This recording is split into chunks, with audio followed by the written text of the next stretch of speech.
Egg chilli বানিয়েছি।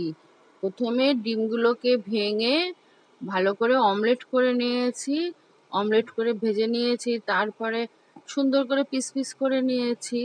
এইগুলো করে ছোট ছোট করে সব ডিম দুবারে করেছি, আমি 6টা ডিমের করছি। এরপরে কড়াতে তেল গরম করে তাতে কাঁচা লঙ্কা রসুন ফোড়ন দিলাম, আর একটু আদা আর রসুন পেস্ট করা দিলাম।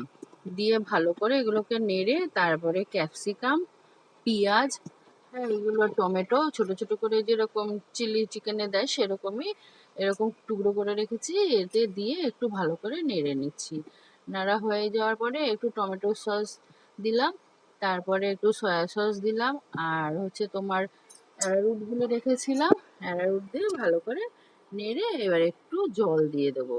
জল দিয়ে ফুটে উঠলে তারপরে যে অমলেট করে রেখেছি ছোট ছোট টুকরো করে, সেই টুকরোগুলো দিয়ে দেবো। দিয়ে তারপরে ফুটিয়ে বেশ মাখো মাখো করে নেব, একদম শুকনো শুকনো, বেশ ভালো লাগে খেতে।